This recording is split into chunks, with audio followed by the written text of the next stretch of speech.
Okay, now this is sum number 5. Let us prove that the quadrilateral formed by joining midpoints of consecutive sides of a rectangular figure is not a square figure but a rhombus. Now here given PQRS is a rectangle, midpoints of PQ, QR, RS and SP are A, B, C, D respectively. Required to prove, we have to prove that ABCD is a rhombus. Construction, join AC and BD. Now here is the picture. PQRS is a rectangle and the midpoints of PQ is A, midpoints of QR is B, midpoint of RS is C and midpoint of PS is D.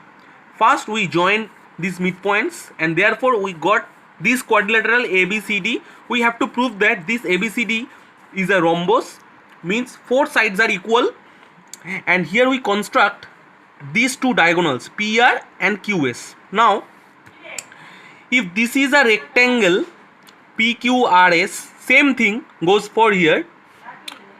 This is diagonal and midpoint of PQ is A and midpoint of QR is B.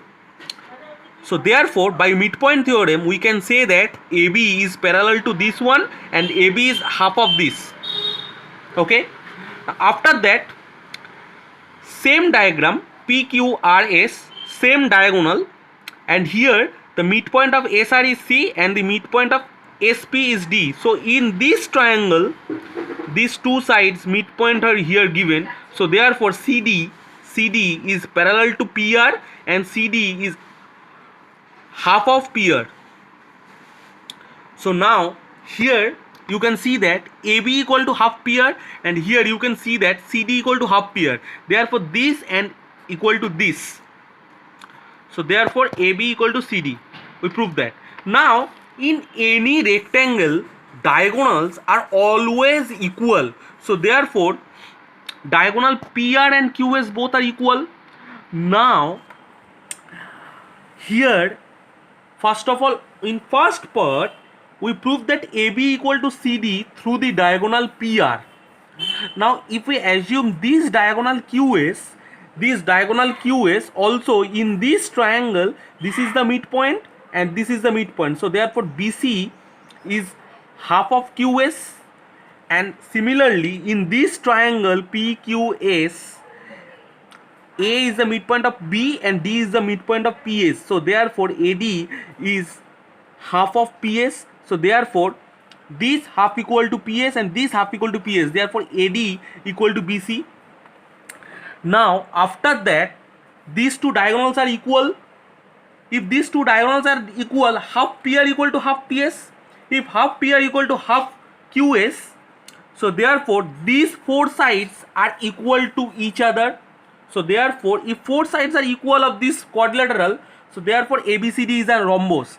Now all of you listen to me very carefully, that in first part we proved that this thoroughly, but in second part we have to just put that similarly, because this is a 3 marks question, and that's why the second part through the diagonal QS we don't show that geometrically. Okay, so ABCD is a rhombus because four sides are equal. Now this is sum number 8. In the triangle ABC, the midpoints of AB and AC are D and E respectively. The midpoints of CD and BD are P and Q respectively. Let us prove that BE and PQ bisect each other. Now here given triangle ABC, D and E are midpoints of the sides AB and AC respectively. P and R are midpoints of CD and BD respectively. Required to prove BE and PR bisect each other. Now here I forgot one thing. Here should you construct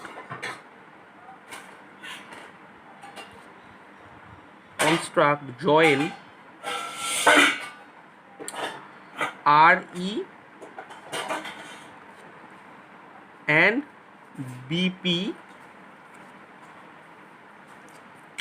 Now this is triangle ABC. D is midpoint of AB. E is midpoint of AC. After that, this is side CD.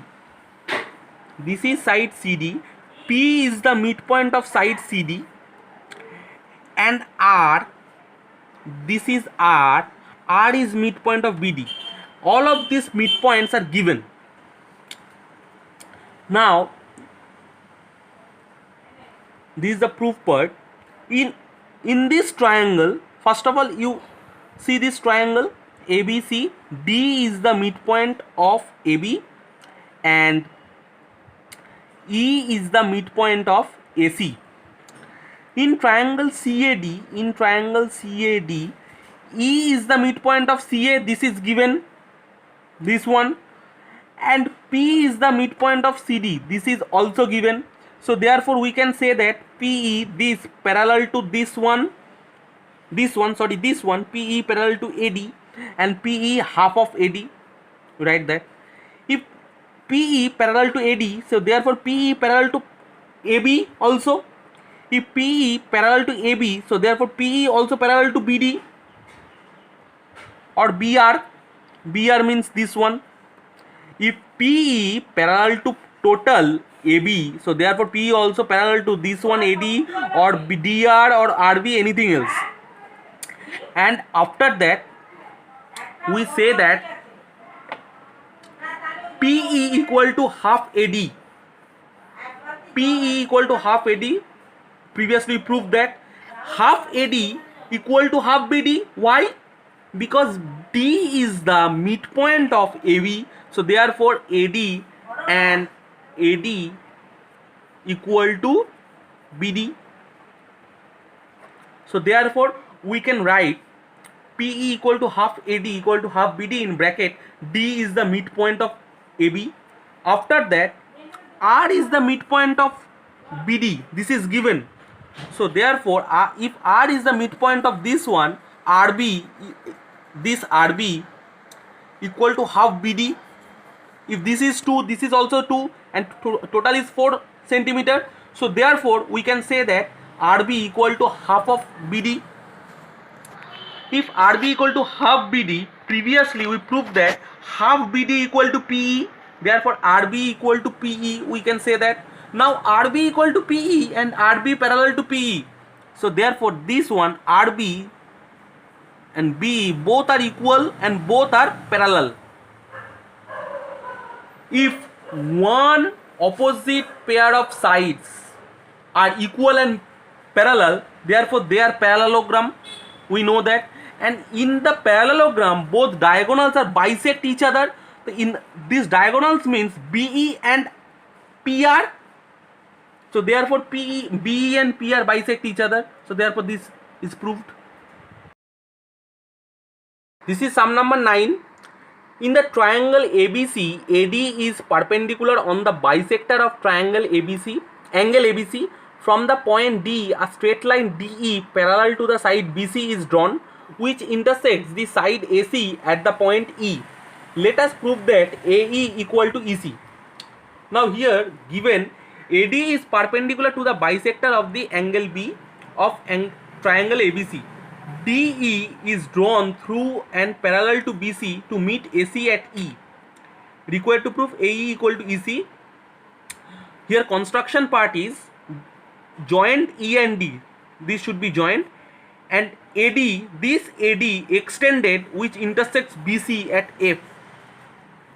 Now here first of all we have to discuss the question. AD is perpendicular on the bisector of angle B. Bisector means these two angles are equal, and perpendicular means this is perpendicular. If this is 90 degree, this is also 90 degree, and AD is extended which cuts BC at F point.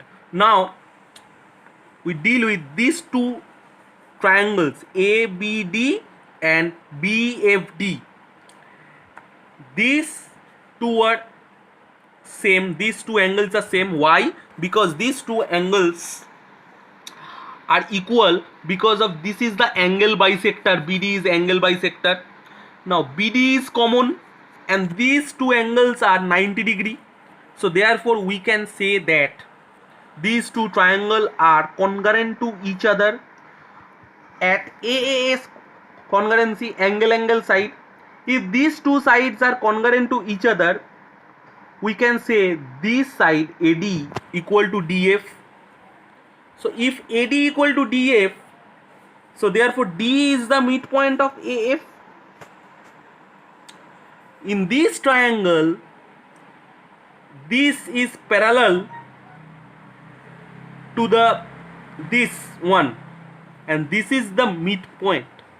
So therefore, by converse midpoint theorem, theorem number 21, we can say that in a triangle, if two parallel things are given, which one is starting from a midpoint of one side, this should be also the midpoint of the another side.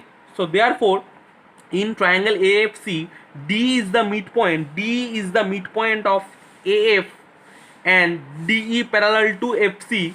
So therefore E is also midpoint of AC by converse midpoint theorem. So we can say that AE equal to EC, proved.